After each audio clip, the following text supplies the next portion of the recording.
We got bombed, 2 people died, we have a number of people injured, half of our facility burned down, but we continue with operating this company. Well, in 2022, the war happened, completely derailed all the commitments. We decided to focus on making sure that our portfolio survives. We took responsibility of it, and it was tough. And I think it's very useful for entrepreneurs and investors to learn how to turn a crisis into an opportunity. Ukraine is Europe's biggest opportunity. Because of this conflict, because of this war, we would see probably more than 10 unicorns in defense sector coming from Ukraine. The unicorns not only defending Ukraine, but effectively this industry becomes the core for defense of Europe.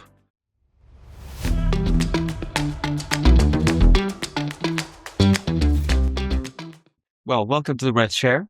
Today I have the pleasure of having my good friend Dan Pasko, managing partner at Diligent Capital and Oeiras resident currently. And you are Oeiras resident, starting this summer. Resident. So you're a local now for quite some time. You have a beautiful family, and we're super happy to have you here at the Red Share. Dan, tell us your story, which I know a little bit, but I'm sure everybody would love to know, where did you come from? How did it all start? We are now co-investors. We'll get to that, but tell me. Well, first of all, Stefan, thank you for having me here. I love the Red Chair. Second, I want to say that I'm so happy in Portugal. We moved here this summer with my family, and we do live in Oeiras. And if a person like you is already considering me local, it tells a lot about the whole Portuguese people, how welcoming they are, and we feel it every day. So thanks for that. My story is simple. Diligent Capital Partners manages 250 million euro across a number of strategies. I am a professional investor for almost 2 decades. I started in 2006. Then I went off to study at business school. And where are you from? Harvard Business School. I was born and raised in Ukraine. And in Harvard Business School, I was what you call a diversity quota. You remember what that was? It's people with challenging backgrounds where it's easier for them to get in. And so I got submitted in 2008 and I graduated in 2010. And since then, investment is my profession. And then you went back to Ukraine. Yes, I joined Horizon Capital, which is the largest fund investing in the region. Right now, they manage about $1 billion. And then after 4 years, part of the team from Horizon Capital, including me, spun out and we formed Diligent Capital, which is my firm up until now. And this was 2014. Yes. Right at when Crimea got invaded, right? Exactly. So how did that go? Oh, that's an interesting story. So we actually decided to spin out at late 2013, so about a couple of months before the Crimea. And I departed. I announced that I'm leaving, and we had a little bit of a non-compete period, and then the whole thing started. For me and for everyone, it was a big shock. Interesting, actually, that there was one investment which I led, which was in Crimea. It was the biggest Ukrainian winery called Inkerman. We invested $20 million in 2010, and I led this transaction. And I remember that when I was defending this transaction for the investment committee, they were like, this is in Crimea, this produces wine. Is there a risk that, and then we sell a lot of wine to Russia, is there a risk that Russian will block Crimean wine from its market? They thought the problem would be probably, an economic issue and not a military issue. Yes, and I said, well, don't worry. Russians treat Crimeans as almost their own territory, so they will never block a little bit Crimean wine from Russian market. Okay, they just took it over, and that was a struggling investment since then. But I already left the firm. They were able to sell it to actually a Russian buyer, so they got their money out. But already after I left. And then in 2014 it started.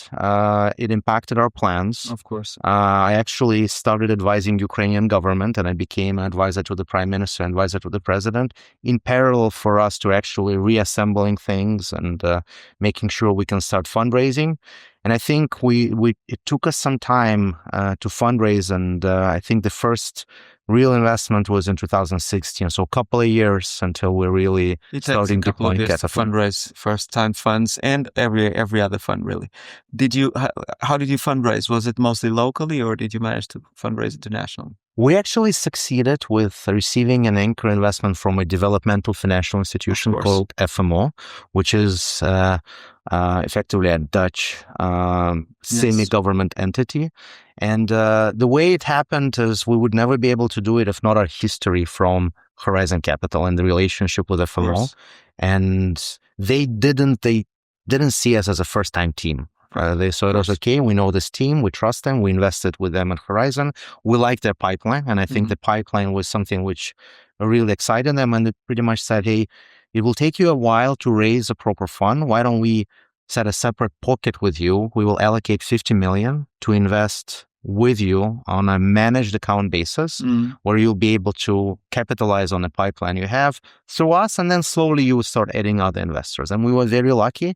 The fact that they committed to that, and then we started adding other investors as we went along. So that's the story. And your pipeline was mostly in Ukraine or throughout the region? Mostly Ukraine and mostly food and agribusiness. Food and agribusiness. Yes, and so more traditional, more kind of like private equity, growth equity type of businesses. Growth equity, private equity, especially for food and agri part of our portfolio. So there we look at things where $10+ million of EBITDA. Projected returns are in low 20s. We'll look at more mature businesses where we can help them get to the next level. And next level there is usually preparing to sell to a strategic like Cargill or Glencore or Bunge, or do an IPO. For example, we led the only IPO in the history of Moldova of a Moldovan winery, which was an interesting adventure. So yeah, that's the usual strategy for food and agri. More mature businesses, bigger tickets. So about 20 million is an average ticket size for food and agri business. Yes. And of course, Ukraine a powerhouse in agriculture, right? So Ukraine is in top 5 in most agribusiness commodities. So wheat, corn, barley. We are number 1 global exporter in sunflower oil. So, and the base for it is low cost of Ukrainian agri. And since it's a commodity, your low cost gives you a huge advantage. And there is a lot of parts of that industry which you can invest. You can invest in logistics, transshipment, processing. Yes, lots of opportunities. A lot. And we continue to do that. Actually, we just announced a $150 million food and agri-focused private debt and mezzanine fund, which is backed by a EU Commission guarantee, specifically focused on helping this industry continue to fulfill its mission and serve global customers. So how did it go? You in 2014, you started investing, and then, what was the next sort of big milestone in those years? Well, first big milestone was actually to get to a more traditional fund, blind pool fund. And in our region, for a fund to succeed, you really need a number of commitments from anchors. And anchors in our region usually is either EBRD, IFC. In your case, it's EIB, EIF. I know for Ukraine, EIF is not or never was possible. So in our cases, to get to a critical mass of those anchor investors to really back you. And we were in a very interesting situation in 2021-22. Our first close was scheduled for May 2022.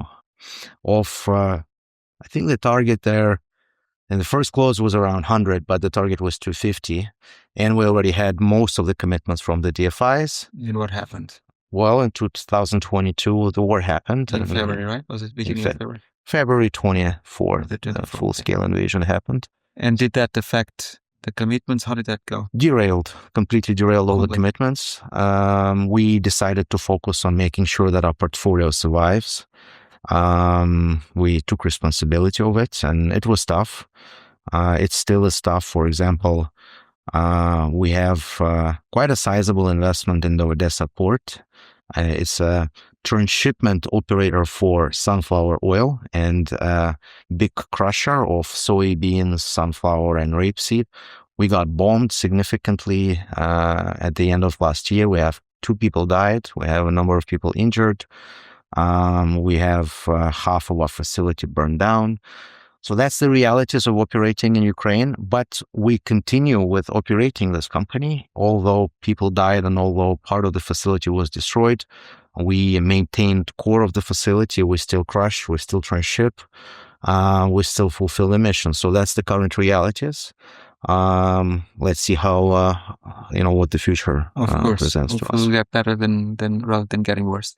And how do you think, in terms of entrepreneurship culture and management and business in Ukraine, the last 10 years, how did the war and the whole situation affect it? Did the entrepreneurs, I mean, a lot of people obviously went to war, right? Particularly younger male population, I guess. But how did it affect the business climate in general? Obviously, it's a war, it's devastating. Several things. So there is one thing which I think is across the board for all entrepreneurs, and then there are sector-specific things. So I will start with across the board, which impacts probably all entrepreneurs, is the resilience and the skill to survive. And I think that's actually a good transition to our joint investment, Preply, where the founder is Ukrainian, and the initial idea which they were building didn't work out, but they maintained their passion and they kept together. And you invested more or less at the beginning, right? 2012. I was the angel investor. Right now, Preply is the biggest global marketplace for language learning. And we're happy co-investors. Thank you for co-investing. It's a pleasure to be co-investor with you there. But look, by now it's a $1.2 billion company. Right. It's targeting an IPO in the United States in a couple of years, an undisputed global leader with 100,000 tutors and millions of students all around the world. But when I invested, I pretty much invested in an entrepreneur I believed would survive. In Kirill, Bigai and Mitro. And their initial idea was focused on something else and it failed. But that being said, they stuck together. They did a pivot. They actually did 2 pivots, and they built what is working right now. And the reason I'm mentioning that is that the reason they survived was the resilience. And I think the situation in Ukraine and overall Ukrainian history, actually as history of some other countries, taught a lot of people how to survive, taught a lot of people to maintain their focus on their mission no matter what. And I think the recent, full-scale war, for us, war started in 2014, it actually taught a lot of entrepreneurs and reinforced that survival skill. And I think that's very important for being successful both locally and globally. And Preply is a good example of that survival skill. So that was kind of more on a across-the-board entrepreneurship level. And then we can dive into industries. So, for example, right now, the defense sector in Ukraine is a thriving industry. We have already a number of unicorns. There was an announcement last week of a Ukrainian sea drone company called Magura to receive a $50 million investment at over $1 billion valuation. There was an application to the Anti-Monopoly Committee to invest into a Ukrainian company called Firepoint, which produces rockets. And it's rumored that the valuation there is $2.5 billion. And there is a number of drone producers, rocket producers, armored vehicle producers, which didn't exist 4 years ago. But as of right now, they're unicorns. They're unicorns not only defending Ukraine, but effectively this industry becomes the core for defense of Europe. In the current geopolitical challenges, we see that the landscape of war is changing, and the future of war lies in these technologies.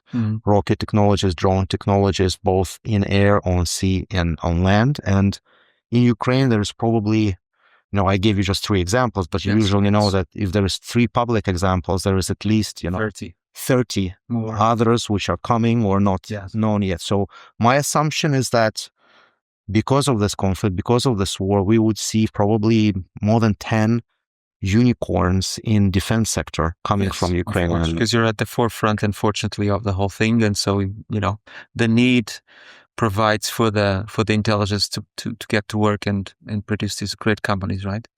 Exactly. For unfortunate reasons, of course, but it is what it is. You're saying unfortunate reasons. The Chinese syllable for a crisis reads the same as an opportunity. You know that, right? So I recently was talking to my mom, and I'm like, Mom, I'm looking back at my life, and I'm seeing this crisis events.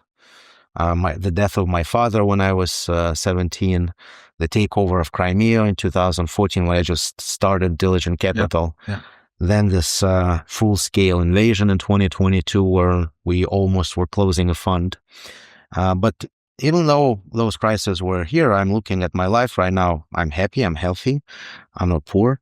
I have a great team, I have a great family. Why is that so? And she says, well, you have a very interesting skill of turning a threat, a crisis into an opportunity. And I think that's the takeaway. And it's actually all up here. And I think it's very useful for all entrepreneurs and investors to learn how to turn a crisis into an opportunity. That's the story of my life. That's the story of Ukraine. And I think we'll see more of that. We hope so. We hope so. So you've talked already about two things, resilience and sort of taking advantage of crisis to turn it into opportunity. How do you see, the relationship between the Ukrainian ecosystem and industry and the European ecosystem evolving? Now you're here in Portugal. There's a huge Ukrainian community. We have invested together. We met a few years before we invested together, right? Because of the Harvard Club.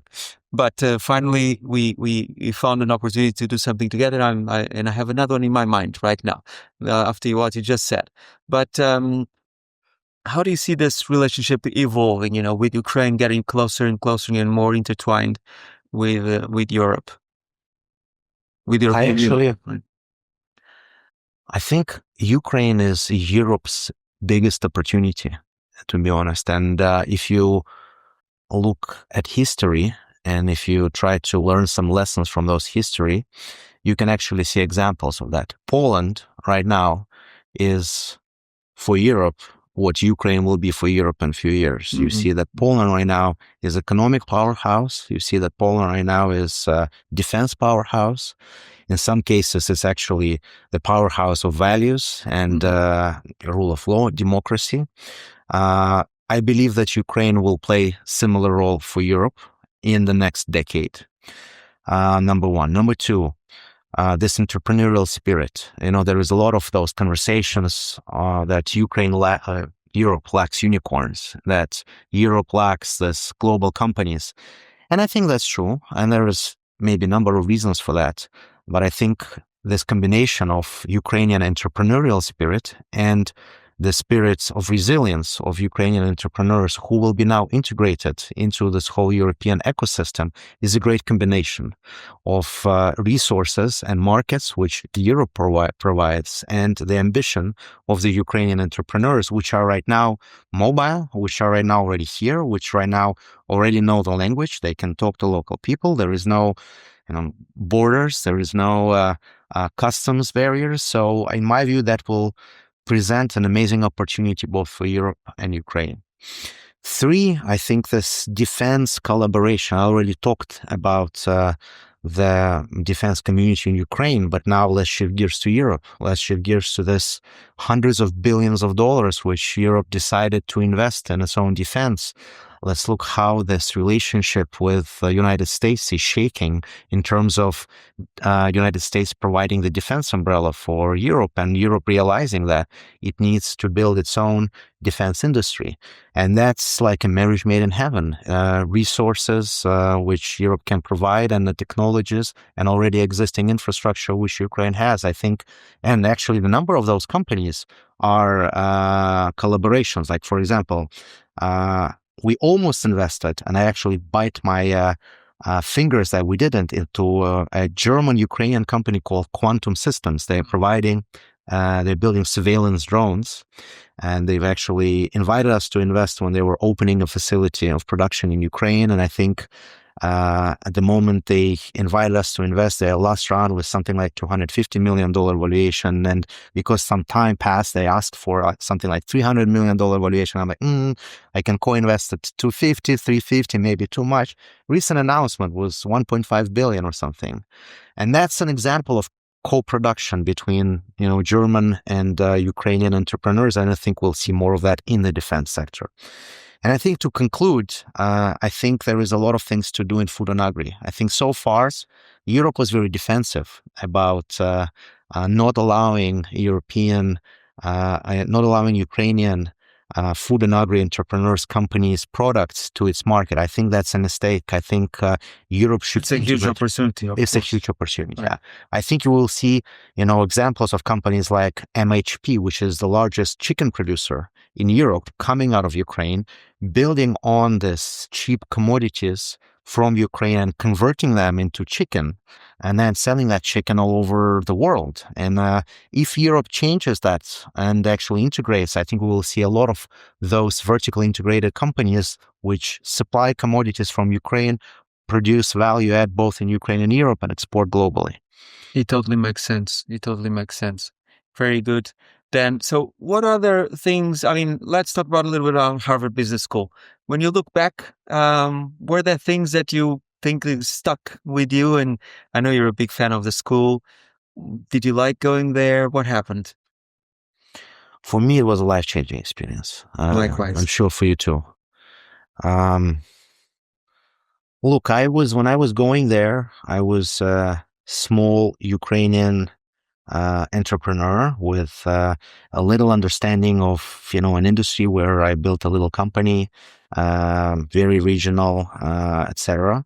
When I got admitted, my ego went through the roof. I thought that I was like the king of the world. And then when I arrived, the first semester was like the most depressing thing for me. By the end of the first semester, I think the only time I had depression in my life was the end of the first semester of business school, because there I realized that I'm the stupidest person in the world.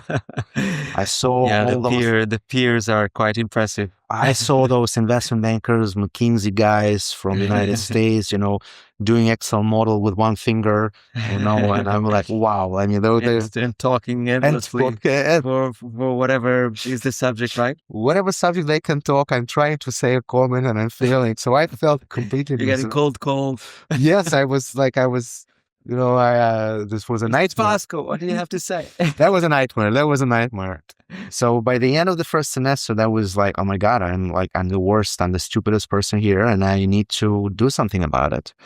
And again, I turned this crisis into opportunity. I really invested more in reading cases, in preparation, into finding, good summer internships, into my network. And by the end of the 2 years, I actually felt that I was able to catch up and in some cases surpass my classmates. What a given. How do I look back at this experience? Network. For example, coming to Portugal, reaching out to you and saying, hey, Harvard Club, and I replied. You replied, when we saw each other, it actually turned out, remember we saw each other 5 years at some Harvard event. I'm like, wow, yeah, it was. And I was like, wow, what a meeting. So a network of people. You feel that you actually can open doors, which is an important thing to have. But also, I think the mindset, this global mindset, which you receive in a business school, you start thinking global, you start thinking about this cross-border opportunities. I think that's the second. Third, I think this ability to pretty much operate in an uncertainty, but make decisions in uncertainty is coming from the business school. So it's not about having a certain prescriptions of, if A happens, you do B. It's more of learning how to, this is the environment, this are the circumstances. How can I find the best way out and make a decision in this environment to succeed? So that's the third thing which I think took out of business school. I see a lot of entrepreneurs that should have done an MBA because they know technically what to do, but they lack that well-rounded education sometimes that we were very fortunate to get. And so unfortunately, not everybody has had that experience, but it was really incredible. The other incredible experience was meeting you just out of the blue in the middle of the ocean in the Canary Islands. You want to tell that story? It was a crazy story. So after we met here, and I said, "Hey, by the way, there is a portfolio company of ours called Preply.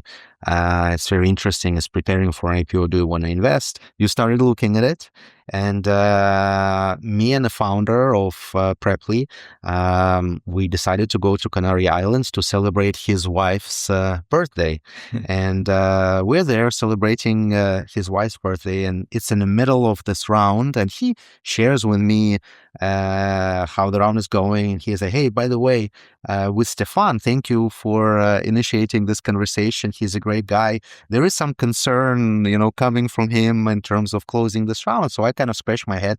What should I do about it? So I kind of, parked this question. I mean, I was on vacation. Why should I bother with it? And then we like, "Oh, let's go surf." We get a surfboards, and then I start pedaling out, and then I pedal out. There's tons of people. I don't know, maybe 50 out there. Yeah, like super crowded. Yes. And then I see, I think I know this guy, I'm like, "Is this Stefan?" I'm saying to Kirill, "Is that really Stefan?" So we paddle to you and we see each other on the lineup. Exactly. And I think I went out surfing, and I went out earlier. And then Kirill comes back from the surfing. Is like, "Do you know we solved that problem Outside. right there on the lineup?" Yes. They solved the problem. He invests. That's it. The deal is done. The power of surfing also, huh? The power of nature and just casually meeting each other in the middle of the ocean. Who'd have That was thought? a lot of fun. That was a lot of fun. Dan, it was great to have you here at the Red Share. Congratulations on everything that you have achieved. Thanks for I'm hosting. sure we're going to do a lot of things together still. And all the best. And congratulations on your family. And it's great to have you here in Portugal. Well, look, just want to say a big thank you from my family and actually from all Ukrainian community here in Portugal. We do feel at home. We feel that the local people are amazing, that they're welcoming, that they're friendly, and I would like to say thank you on behalf of the whole community to you and to the Portuguese people for that. It's our pleasure to have you here. Thank you. Hope you enjoyed this episode of the Red Share.